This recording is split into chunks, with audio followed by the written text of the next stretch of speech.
Tonight, vaccination concerns. I just sort of assumed that I was protected. As new cases of measles emerge, a message from doctors to adults who aren't sure they got a booster shot. Why federal politicians were watching today's Ontario budget so closely. Plus, at issue, looks at next week's Alberta election. It's conspiracy to commit journalism. And after 7 years holed up in an embassy in London, Julian Assange is one step closer to facing the U.S. justice system. Why the founder of WikiLeaks is as controversial as ever. This is The National.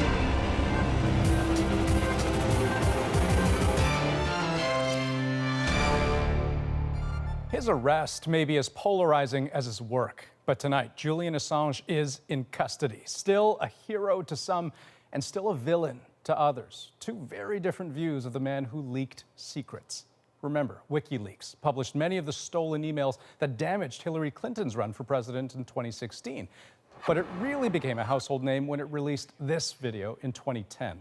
It shows the U.S. military gunning down a group of men in Iraq, among them journalists. It was a side of the Iraq War the U.S. public hadn't seen. Assange got that video and other documents from a U.S. Army analyst, Chelsea Manning. And that is why the U.S. is asking for his extradition. The charge, conspiracy to commit computer intrusion, hacking, to allegedly help Manning get at the information. But that was almost 10 years ago. Renee Filipponi explains why police moved in today.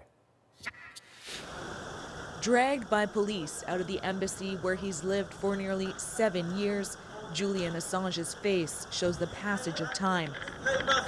He isn't giving up without a fight.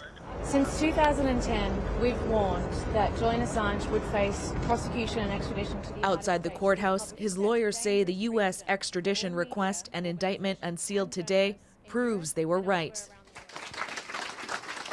Assange is accused of helping former U.S. intelligence analyst Chelsea Manning crack into a Defense Department computer, giving her access to hundreds of thousands of confidential documents. This pertains to publishing work 9 years ago. Publishing of documents, of videos of the killing of innocent civilians, exposure of war crimes. This is journalism. As WikiLeaks stands under threat. In 2012, the Australian activist sought refuge at the Ecuadorian embassy on a completely unrelated case. He had been accused of sexual assault in Sweden. That case has been dropped. In recent years, he stayed to avoid what happened today. In a video posted online, the recently elected Ecuadorian president, Lenin Moreno, says his country had reached its limit, saying Assange had leaked personal information about the president and repeatedly breached security protocol. He's a hero, not a criminal. Peter Tatchell is a human rights campaigner and a friend of Assange and calls this an injustice. He skipped bail, has to answer that charge, but beyond that, there is no reason why the British government should be acting hand in glove with the US administration to prosecute someone who told the truth. The British government disagrees. Well, what we've shown today is that no one is above the law. Julian Assange is no hero. He is hidden from the truth for years and years. And it is right that his future should be decided in the British judicial system. Assange remains in custody in London for breaching bail, while his lawyers prepare a defense for the more serious charge coming from the U.S. Renee Filipponi, CBC News, London. Now, while Assange was in the Ecuadorian embassy, his alleged co-conspirator, Chelsea Manning, was convicted and jailed for her role. She was sentenced to 35 years and served 7 before being released 2 years ago. But last month, she was jailed again, this time for refusing to testify to a grand jury investigating WikiLeaks. She's still behind bars and could be held until she talks or the grand jury finishes its work. Meanwhile, Julian Assange could face up to 5 years in prison if he's convicted in the U.S. But some worry he might then also be charged for releasing those Democratic emails in 2016, the ones that candidate Trump seemed to ask for. So what was President Trump saying today? Keith Bogue starts there. WikiLeaks, I love WikiLeaks. During the 2016 election campaign, Donald Trump repeatedly extolled the leaker of the Democrats' secrets and reveled in the damage he believed WikiLeaks would do to Hillary Clinton's campaign. This WikiLeaks is like a treasure trove.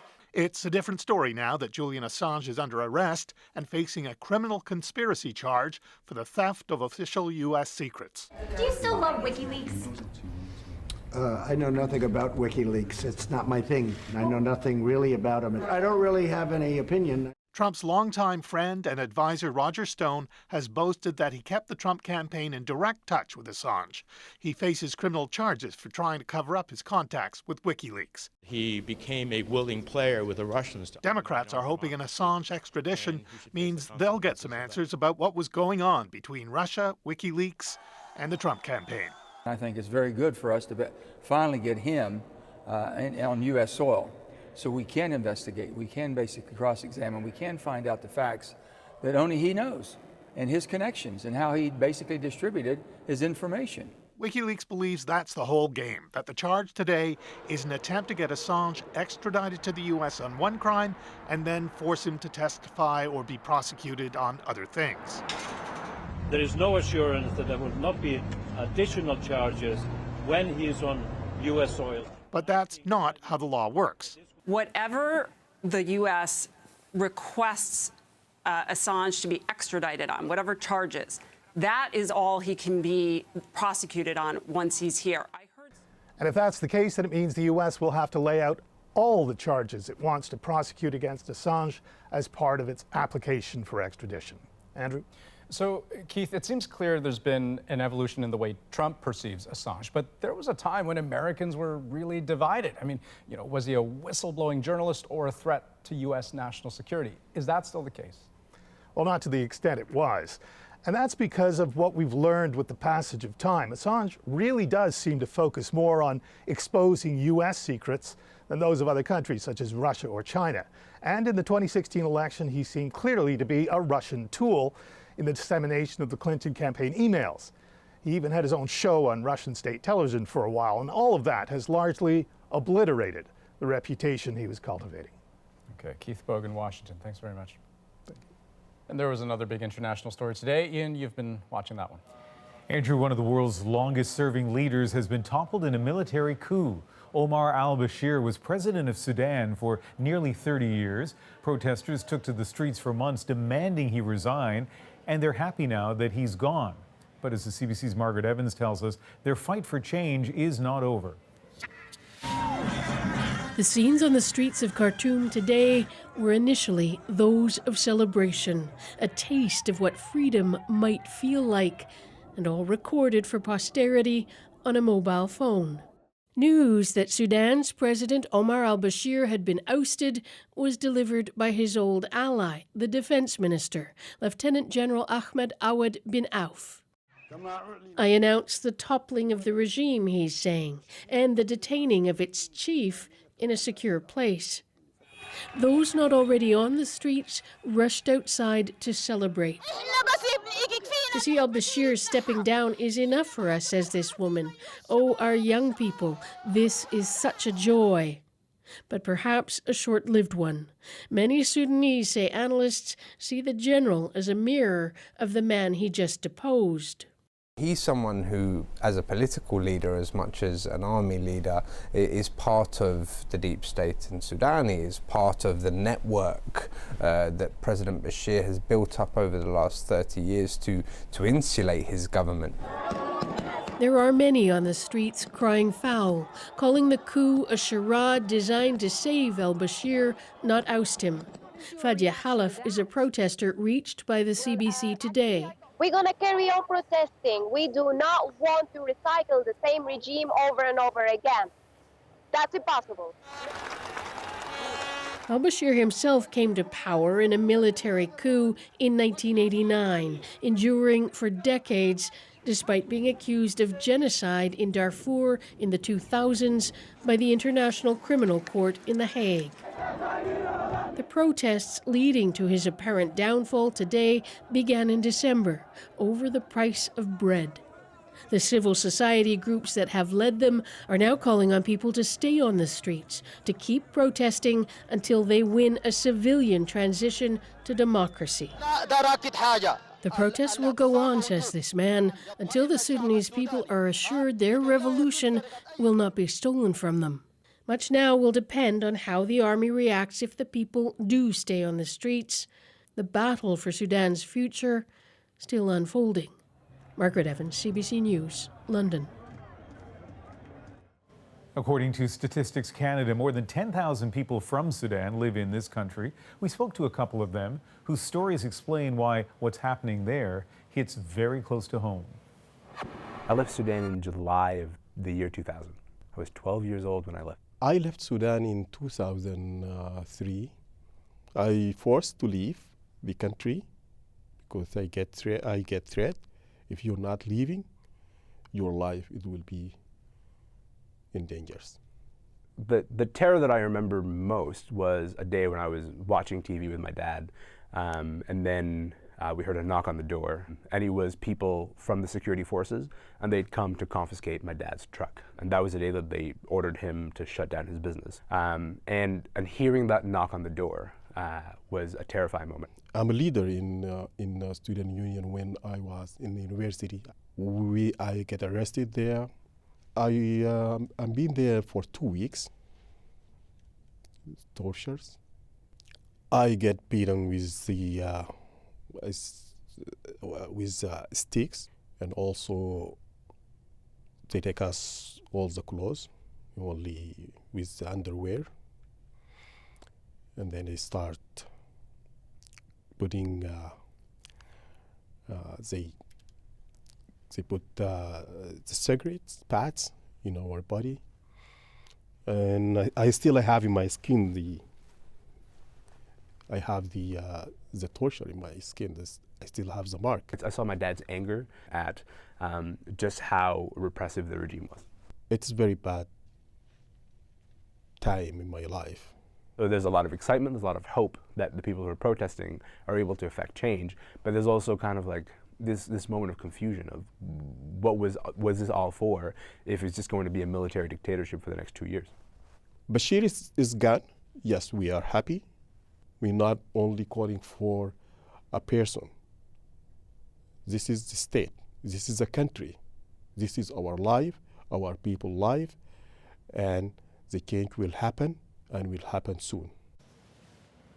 With so much uncertainty in Sudan right now, Global Affairs Canada is warning people to stay away. It says the security situation could deteriorate quickly and is advising against all travel. The Canadian Embassy in Khartoum has also been closed until further notice. Doug Ford's government has unveiled its first budget since winning a majority last spring, and Ontario's premier will not keep his campaign's pledge to balance the books during his first mandate. The Tories pegged the current deficit at $11.7 billion, and they don't expect to eliminate the red ink for at least 4 more years. The budget offers measures aimed at broad appeal, a plan to create 30,000 new childcare spaces over the next 5 years, free dental care for low-income seniors, allowing alcohol to be served as early as 9 a.m., and the government wants to make auto insurance more affordable while redesigning license plates to the color blue. With all this spending comes spending cuts. The Environment Ministry's budget has been slashed by more than a third, and Indigenous Affairs will see almost half of its funding disappear. Now, this budget could have implications for federal politicians who will soon be duking it out in a national election campaign. Katie Simpson has been poring over the document and explains why it should matter to Canadians everywhere. It's called Protecting What Matters Most, a provincial budget that is as much fiscal blueprint as it is political argument. And what Doug Ford's government may actually be protecting is his federal Conservative colleagues heading into an election campaign. There is a long and difficult road ahead, but our determination is absolute. We will return Ontario to a balanced budget on the schedule that we are setting out here today. This was expected to be a slash and burn budget, but it isn't. Instead, there are gradual cuts and spending freezes, but there's also a new childcare tax credit and new investments in hospitals. We have developed a reasonable path to balance. You've heard me say it, so I'll say it here today. The Goldilocks approach. It can't happen too quickly. It can't take too long. It has to be just right. This may provide Andrew Scheer's Conservatives some political cover. The federal Conservatives badly want to repeat the success of the PC party in Ontario. If they can do what Ford did last year and win a majority of seats in the province and also pick up seats in Quebec and Atlantic Canada, party insiders see a clear path to a majority Conservative government. So satisfied voters in Ontario significantly help Scheer.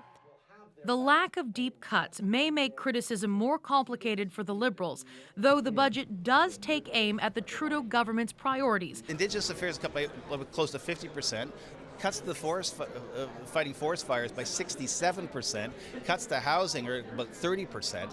Those are big cuts. What they're not telling you is who's getting hurt, and that's wrong. The Prime Minister is banking on voter remorse while challenging the Conservative movement.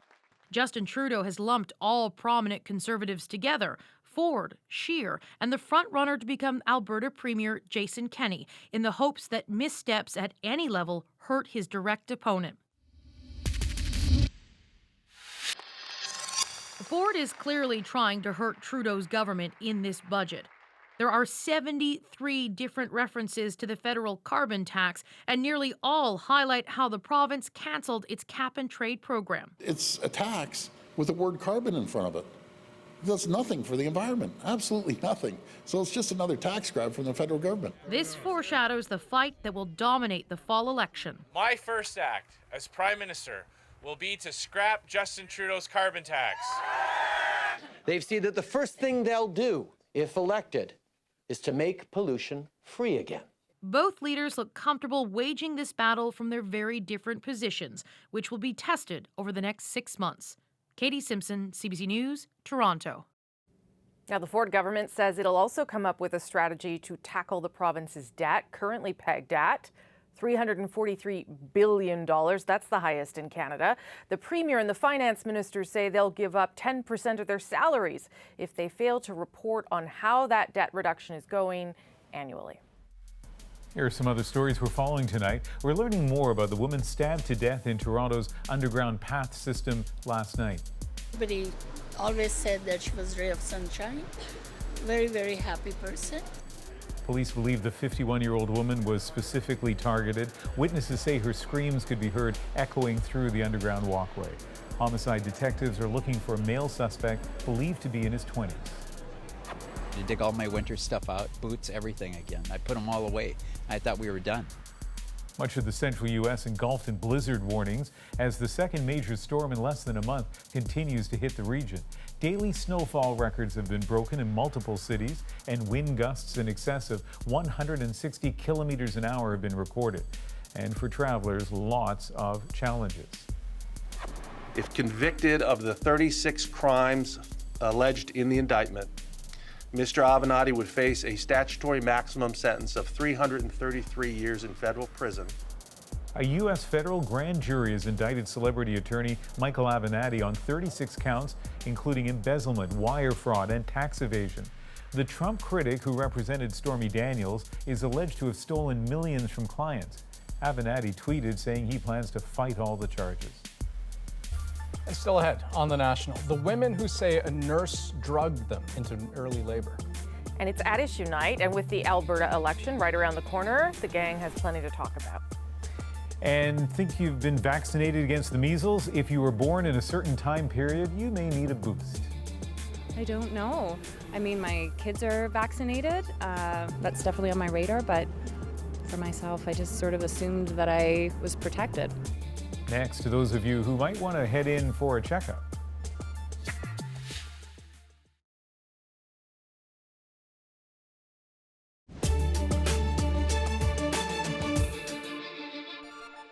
Here's a snapshot from a measles outbreak. I just feel sad for the people exposed. One man who was infected flew from San Francisco to Long Beach, California, and back. That's all it took to spread fear among countless people that they could be next. Guess I'll know in a few days if there's a problem. You could have been sitting even within next to them or within 5 feet, I think would be enough for that exposure. In the U.S., there are hundreds of cases. In Canada, more than 24 and growing.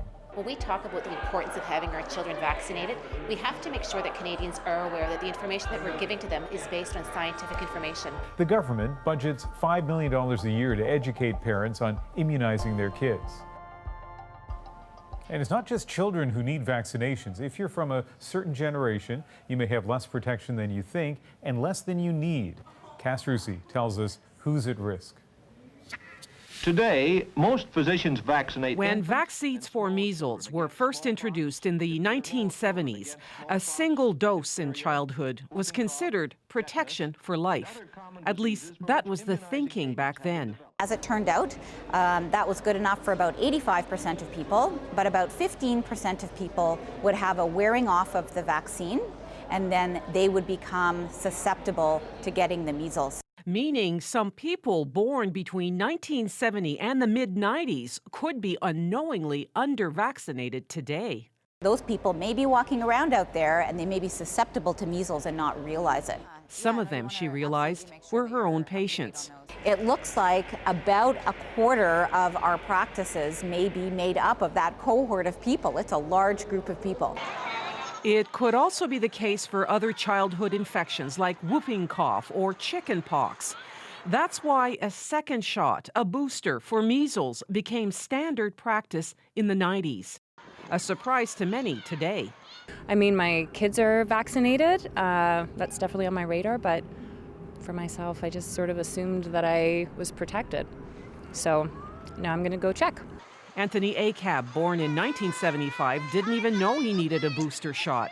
I'm assuming that it would be too late for the vaccination, or it's still possible. A simple blood test can check your measles immunity. The easiest and the safest and effective thing to do is just to be vaccinated. That's a very practical way of managing the uncertainty about immunization records. Especially if you're traveling to places where measles might be circulating. Cass Rusi, CBC News, Toronto.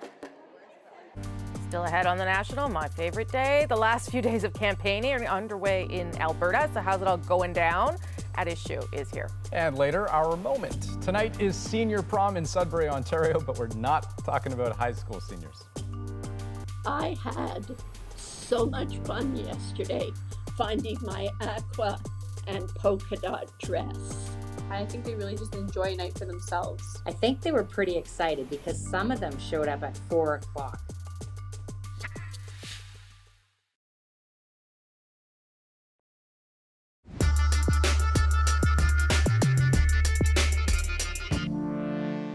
I think Mr. Kenney has misjudged Alberta. It's in times like these when Albertans pull together and we stand up for one another. We cannot let fear and division win. We do phase one of ending the Trudeau-Notley alliance on April 16th. And then in October, we have an opportunity to end what has been the most anti-Alberta federal government in our modern history. Just some of the campaign messaging from the two main party leaders in Alberta. Voters head to the polls on Tuesday in that province, but the outcome of the election could really affect all of us. So what will the results mean for Alberta's relationship with Ottawa? At Issue is here to dig into that and more. Chantal Hébert is in Montreal, Andrew Coyne is in Toronto, and Jason Markusoff joins us from Calgary tonight. I'm going to do something crazy and start with Jason tonight just because he's in battleground Calgary.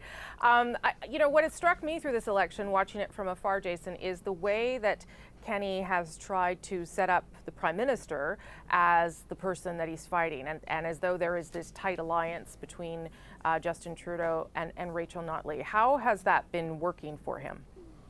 Pretty well. He's actually been really careful not to mention Notley by name in most circumstances. He tries to confer some degree of respect on her, and in large part that's because he doesn't want to be seen as woman bashing. But there is one exception to that. Whenever if he mentions her by name, it will be talking about this Notley-Trudeau alliance. He knows that right now in Alberta, one of the meanest things you can say about somebody is tying them to Trudeau. Justin Trudeau is profoundly unpopular in Alberta right now, in a way that Notley is not, in a way that Kenney is not. So tying her to Trudeau, talking about how trying to get along with Trudeau turned out to not get us pipelines, to give us more carbon taxation, to give us some environmental assessment and tanker ban bills that Alberta doesn't want, was a road to ruination. and in fact, it's caused Notley to have to take great pains to distance herself from Trudeau and knock him a bit, trying to show that yes, she too can be mean to Justin Trudeau. And I want to talk more about the pipelines and sort of where things might be left after next week. But Andrew, why don't you weigh in on that kind of positioning that Kenney has waged and why he's doing it and whether it's working? Well, there's a rich tradition of that in Canadian politics. Many a premier has won power by running against Ottawa or by tying their opponents to Ottawa, or generally in politics you try to tie your opponent to whoever is unpopular in that neighborhood. So it's a pretty tried and true tactic. And also, it's tapping into a sense in Alberta that they're besieged, they're surrounded, that the federal government is not pulled through for them in the way that they would think right, that they have neighboring provinces and provinces in the federation that are essentially blockading their main export. And it's not entirely undeserved feeling, but certainly a very strong feeling in the province right now. And obviously, that's something you want to tap into if you're running for power. Is there a danger to that, Chantal? Well, up to a point, although I am not sure that you're going to hear many federal Liberals protesting against it, because I fully expect that if they think it's worth it, Justin Trudeau and the Liberals will be using Doug Ford's name in much the same way come next fall. So yes, it's kind of a tradition in Canadian politics.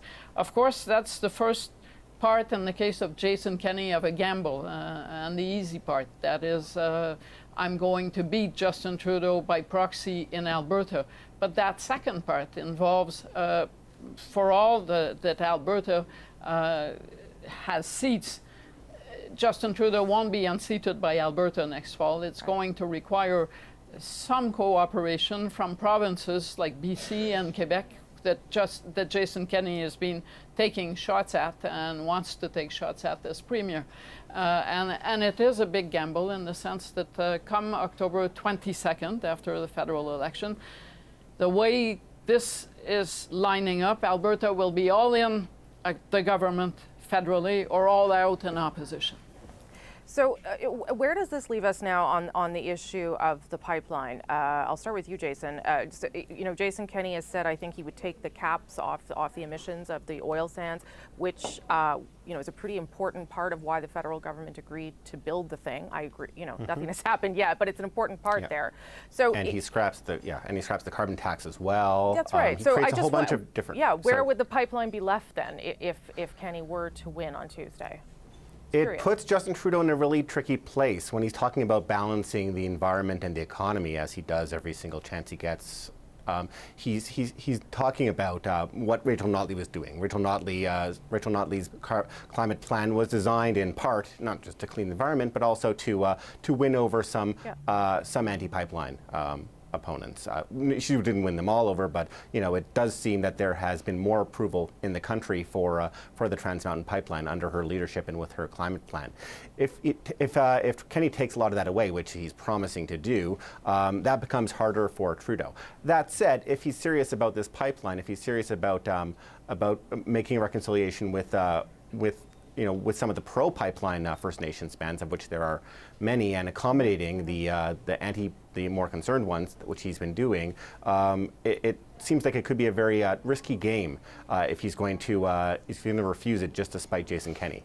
Yeah, I mean, I should say, of course, we're talking as though this is going to happen on Tuesday. Obviously, we don't know what is going to happen. But go ahead, sorry, Chantal. No, but and imagining that this were to happen. A reduction in emissions to meet the Paris Accord target is not just words. It does require emissions to be cut or to not grow as quickly. If you take Alberta out of the equation because its government takes itself out of it, Justin Trudeau is left with a plan that actually is even further from ever reaching those targets that he signed off on. And he has to reconcile two statements that he made. One, that the only reason that he said yes to Trans Mountain was because Alberta had taken all these steps, and two, that the Trans Mountain pipeline was absolutely in the national interest. Yeah. So squaring that circle is not going to be easy with an election down the road less than 6 months away for Justin Trudeau to fight. Andrew, you weigh in on that, on how this is likely to affect the current federal government. First point is we're probably not going to meet the Paris targets no matter who's in power or what policies we bring in. It's a long way away. Fair. But secondly, the broad grand bargain, as I understood it, was supposed to be carbon taxes for pipelines, not pipelines for provincially imposed carbon taxes. So if Alberta revokes its current carbon tax, it seems to me the appropriate step for the federal government is to bring in its own federally imposed carbon tax in the province of Alberta. I don't think there's any necessity for it to back away from the pipeline. I don't think the pipeline should be seen as just simply an incentive for good behavior on the part of the government of Alberta. I thought the reason for the federal government to be making sure that pipelines could get built in this country was in part of its broader responsibility for the welfare of all parts of the country. So I think it would be, I understand Chantal's point, but I think it would be a hard road to hoe for them to explain we're unhappy with the result of this election, so now we're going to pull out of the Trans Mountain Pipeline. I don't think that would play well in Alberta. Obviously, I don't think it would play well in other parts of the country either. I don't think that the carbon tax is the point. And yes, you're totally right that the federal tax comes in when the provincial tax disappears. I think it's the cap on oil sands emission and the phase out of coal-fired electricity that adds up to less emissions, and that really matter in this equation. And then once you take them out of the play, you might as well say you're not doing this anymore, because you are taking out real reductions, and you're not putting anything in its place. Okay, let me pull back. Go ahead, Jason, and then I'm going to pull back a little bit. Yeah. But if Justin Trudeau's plan to meet the Paris climate target suddenly becomes canceling Trans Mountain, he has a huge problem with Alberta, and a huge problem with sentiment out here. I mean, there is already a rising Alberta separatist sentiment out here.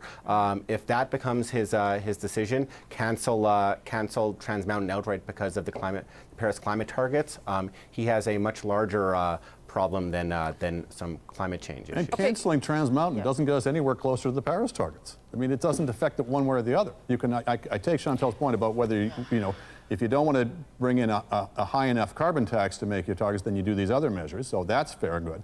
But the Trans Mountain Pipeline, look, the world's going to be burning fossil fuel for the next several decades. If they're going to be doing it, they might as well burn ours. That's all that the pipeline's about.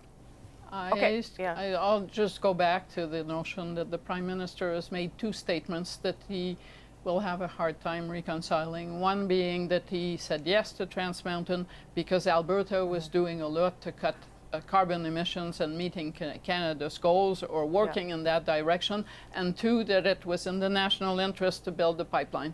And those two are hard to fit together. They always were, but they will become very hard to fit together after Alberta pulls out of the climate change framework that the federal government has put in place. Yeah, if Jason Kenney, there you go.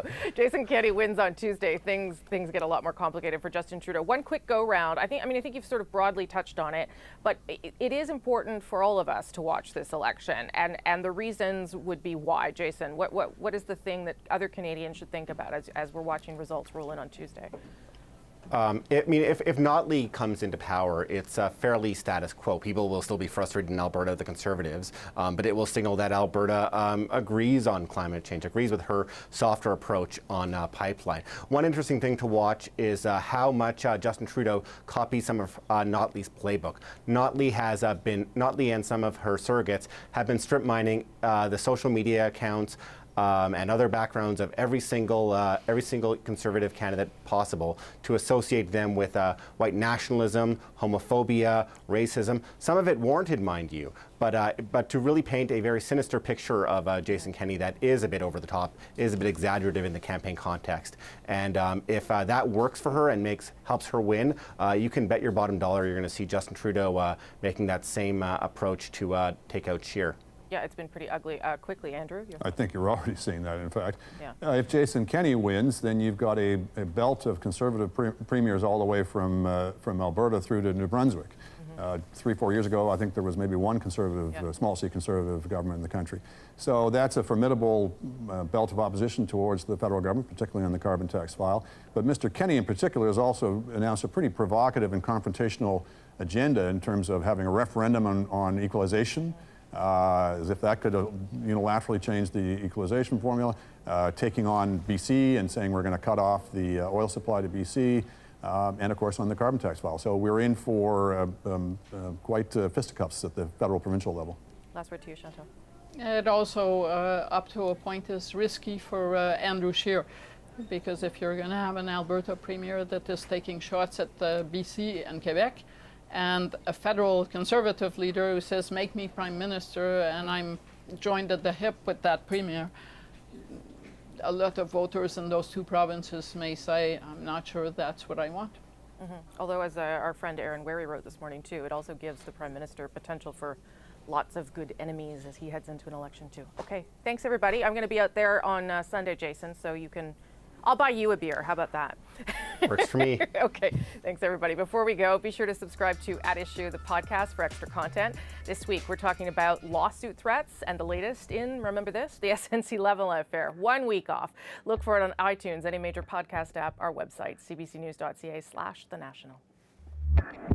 As I mentioned, I am Alberta bound. The National will have special coverage of just what is at stake in this election for the province and the country. You heard some of it there. There's certainly anger over the plight of the oil industry. There's an economy that has shed thousands of jobs. And again, as we talked about there, this issue of how to deal with the federal government. I'll be in battleground Calgary starting on Sunday. As Albertans prepare to decide their future, we will have full results right here on The National on Tuesday. And next on The National tonight, the mother's launching a class action lawsuit against a New Brunswick nurse after allegations she drugged them into labor. I was put unconscious, right? So it's supposed to be an exciting moment, and that was robbed. That story just ahead on The National, but first. In case you missed it, if yesterday marked a new era in astronomy with the first image of a black hole, then today may mark the dawn of human genomics in space.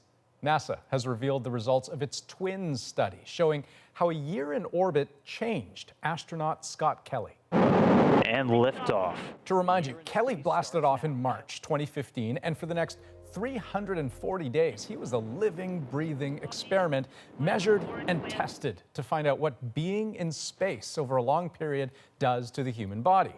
Meanwhile, back on Earth, his identical twin brother, retired astronaut Mark Kelly, he was undergoing similar tests. So, how'd they end up? Well, some changes were obvious right away. I stretched 1.5 inches, but now as soon as I got back down to Earth, I'm back to my normal 7 feet 6 inches. And my legs are still sore, and my feet are sore. But there were thousands of unseen changes. After a year in space, the artery in Scott's neck, the one that gets blood to the brain, it didn't work as well. His retinas also got thicker, making his vision worse. He even experienced changes to gene activity. Essentially, his immune system was on high alert and stayed that way for months after he got back. So, some pros and cons, mostly cons, but the good news is most of the damage to Scott's body reversed after being back on Earth. So, maybe the next question is, what would happen after an even longer mission to, say, Mars?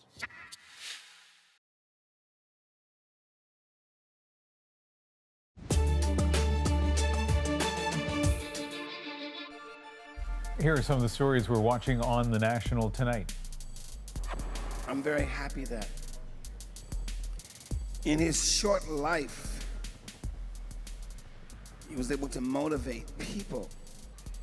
Stevie Wonder among those gathered in Los Angeles for the memorial service of rapper and community activist Nipsey Hussle.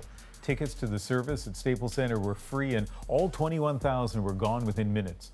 A procession through the streets of South Los Angeles followed the memorial. The city of Chicago has followed through on its pledge to sue Jussie Smollett to recoup the costs of investigating his complaint that he was attacked. The Empire actor was charged in February with staging the incident and filing a false police report. But those charges were unexpectedly dropped last month. Smollett denies staging it and refused the city's demand to pay more than $130,000 US. If at first you don't succeed, you try again. Prime Minister Netanyahu with some encouraging words after an attempted moon landing ended with a crash on the lunar surface today. Israel hoped to become the fourth country to land a spacecraft on the moon, but the privately funded unmanned spacecraft suffered technical problems on descent. Only the U.S., the Soviet Union, and China have made successful moon landings. A group of mothers has launched a class action lawsuit in New Brunswick. It comes after a local nurse was accused of secretly dosing women with labor-inducing drugs. Now, she's been fired, her nursing license suspended. Police are investigating, and as Kayla Hounsell tells us, questions about what happened are still swirling. It was just extremely traumatizing, so my heart goes out to all the other mothers who were affected. Jade Scott, a new mother, is now the lead plaintiff in a proposed class action lawsuit. She gave birth to twin girls just 2 weeks ago. She was expecting a normal, natural delivery at the Moncton City Hospital, but it didn't work out that way. The lawsuit alleges this woman, nurse Nicole Rouet, secretly added a labor-inducing drug into her IV bag. Within minutes, Scott says she experienced strong contractions that would not stop. Almost immediately, her baby's heart rates plummeted dangerously low. It led to an emergency cesarean section. I didn't get to meet my girls right away. I was put unconscious, right? So it's supposed to be an exciting moment, and that was robbed. Oxytocin is used to induce labor, but if used inappropriately, it can cause contractions that are too fast and too strong. It could and does impact blood flow to the uterus, which could impact the baby. The claim says Rouet was employed as a nurse in the Moncton area for 15 years. She has now been fired. Horizon Health, which operates the Moncton City Hospital, has alleged the nurse's actions forced 2 women to have emergency C-sections. The lawyers say they've heard from dozens of concerned mothers. She's been involved in hundreds of labor and deliveries. So the potential class would be hundreds of people. None of the allegations has been proven in court. The RCMP is investigating, but no charges have been laid. As for Horizon Health, it declined to comment today. Jade Scott and her lawyer want to know what the hospital knew and when.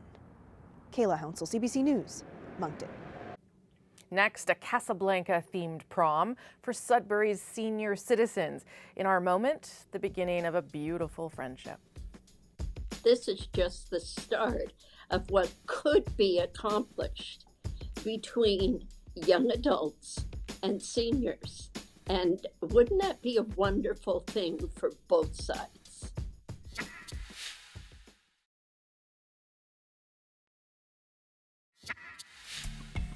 In Sudbury, Ontario today, the traditional senior prom was transformed into a seniors prom. It brought back vivid memories for one woman who still loves to get dressed up and dance. It was a big success, and not just because people had a good time, there's also something special about how it came together, and that's why it's our moment. My dad approached our school about the idea, and we have a leadership class here, and I thought it was a great final project to do. I think they were pretty excited because some of them showed up at 4 o'clock, just a tad early because our event was starting at 5. It brings back memories, let me tell you, big memories. Prom was a big deal. The boy came to the door. He met the parents. He brought the corsage. It was a huge deal. And there are an awful lot of people that never got that experience. The other thing was we had nuns, so you had to be 12 inches apart. There's no 12-inch rulers here tonight, so it should be a really good night. I used to be able to last 3 or 4 hours. I figure my feet should give out in about a half an hour. This is just the start of what could be accomplished between young adults and seniors. And wouldn't that be a wonderful thing for both sides? Oh, I just feel so good. Yeah, it's amazing. Yeah. We need more of this in every community across Canada. Well, I love Bev, and Bev spent a long time finding that dress, getting ready this afternoon. I feel like she and I could go shopping together. What a great idea. And picture this, a really nice touch. They took a movie of the time that the people who were taking part in the prom would have probably been teenagers. Casablanca was silently projected on the walls. What the perfect mood setter that must have been for the evening. Yeah, well, it's, I mean, such a thoughtful thing on a few levels, right? And the kicker here is that it all really paid off, because Bev, as Rosie was mentioning, she was super excited about it. She was joking that, you know, this event, I think it finished at 8:00 p.m. because seniors, you know, they wanted to go to bed. But Bev says that she could have stayed up all night long dancing, which sounds just about right. That's The National for this Thursday, April 11th. Good night. Good night.